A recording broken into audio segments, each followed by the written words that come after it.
बहुत समय पहले 15वीं शताब्दी के आसपास काशी नगरी वाराणसी में एक अद्भुत घटना हुई।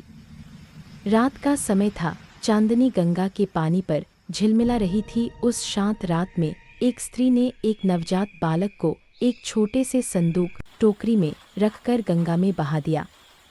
कहते हैं कि वह बालक एक ब्राह्मण परिवार में जन्मा था, पर समाज के डर से माँ ने उसे गंगा में बहा दिया। गंगा की लहरें उस छोटे से बालक को धीरे धीरे बहाकर लहरतारा गांव के किनारे ले आईं। वहीं गांव में रहते थे एक नीरू और नीमा नाम के जुलाहा बुनकर दंपति।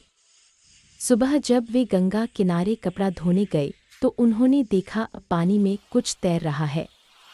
पास जाकर देखा तो एक नन्हा सा बच्चा था, मुस्कुराता हुआ, मानो खुद भगवान का वरदान हो। नीरू और नीमा ने उस बालक को गोद में उठा लिया। उन्होंने उसे कबीर नाम दिया, जिसका अर्थ होता है महान या परमात्मा पूर्णविराम। कबीर जुलाहा परिवार में पले बढ़े। वे बुनाई का काम सीखते हुए बड़े हुए। बुनाई करते समय वे सदा ईश्वर का नाम जपते रहते। उनके होठों पर सदा राम का नाम होता था। लेकिन यह राम कोई मूर्ति वाला राम नहीं, बल्कि निर्गुण निराकार ईश्वर था जो हर जगह है। कबीर का मन संसार के दिखावे और धर्म के झगड़ों से हमेशा दुखी रहता था। वो पूछते, कोई कहे अल्लाह, कोई कहे राम, दो नाम एक ही नाम। कबीर को ज्ञान की प्यास थी। उन्होंने सुना कि स्वामी रामानंद नामक एक महान संत हैं जो ईश्वर भक्ति का सच्चा मार्ग बताते हैं। पर रामानंद जी केवल ब्राह्मणों को ही शिष्य बनाते थे।